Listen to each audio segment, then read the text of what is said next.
Vergil Ortiz Jr., 18-0, 18 KOs, man. That's a great start to your career. March 19th, you're facing Michael McKinson, who's 21-0 with 2 KOs.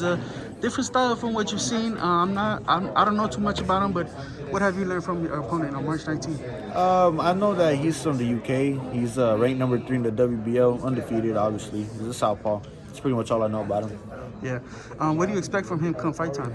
In terms of like his record, can you make anything out of it?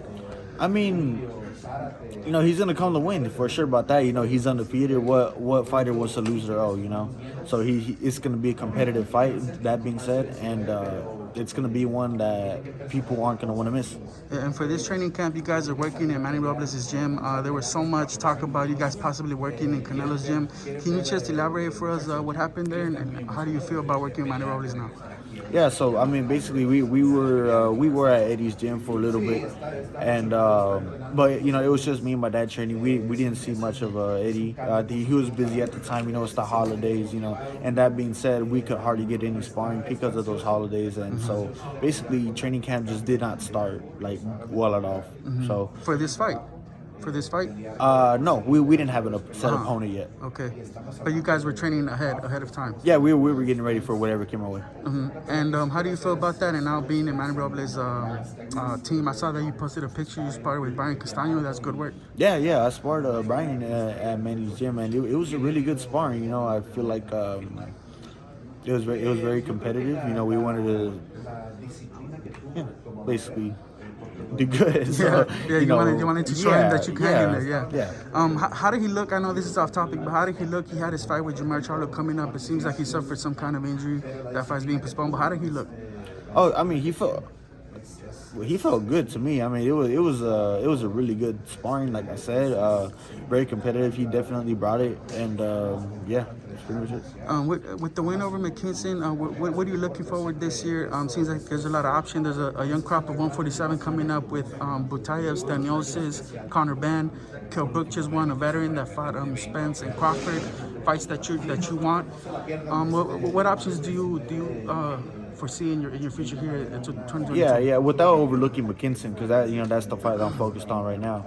There's a lot of options that I could choose from. That I think I can choose from. You never know with boxing, but I mean, I'm open to any fight. That's the thing with me. They don't ask me who I want to fight. They say you're gonna fight this guy, and I say okay. That's my job. So. And Ugas, Errol Spence and Ugas seem like they got a set date and a venue to fight. Let's hope everything goes right. And what do you think of such a matchup? Yeah, I think that's a really great fight. It's a unification fight. And they both obviously they're not going to want to lose their title, so it's going to be a very competitive fight. I would give a slight edge to Errol Spence. I just feel like he's the more dominant one. But hey, Ugas, he just came off a win with Pacquiao. He's beaten the likes of Figueroa, and all that. Ugas is a great fighter, so you can't count him out. Crawford is a free agent now. He has the freedom to make whatever fight he wants. Yeah. That's the fight that you want. Do you think that's the biggest and most possible option for you? Or? It could. I think that the biggest fight for me would probably be the Arrow fight, but this is my fight right now is for the WBO Eliminator. So that's a very possible fight as well. So a very makeable fight. In the same card, Staniosis and Butayev are going to be fighting, I think, a WBA Eliminator. Would you keep your eye on those kind of fighters? Because those guys are they're right there with you. Yeah, they're in my division. They're number 1, number 2 contenders just like me. So there's a possibility of those fights happening as well. So I'm gonna keep my eye out. And last thing, regarding the visit to Canelo's gym, you said you didn't really get a chance to see him at all or get any kind of work there. But were you eager to kind of see how he worked as a trainer and maybe worked alongside Canelo a little bit? Yeah, of course. Who wouldn't be? It's. Yeah, that's my answer. Who wouldn't be? Yeah. Yeah. Did you get the chance to meet Canelo or nothing like that? Oh, I've met him before.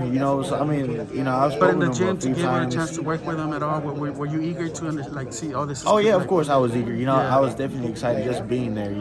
That's where history's made. So, yeah, for sure. And with Manny Robles now, man, how do you see things? Obviously not comparing them to either trainer, because Robert Garcia's a great trainer, Yes. Eddie's a great trainer, Manny's a great trainer. How do you like the work you're getting with him?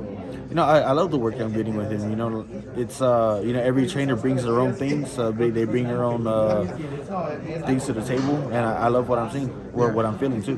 Cool. Thank you, Vergil. Appreciate the time and good luck.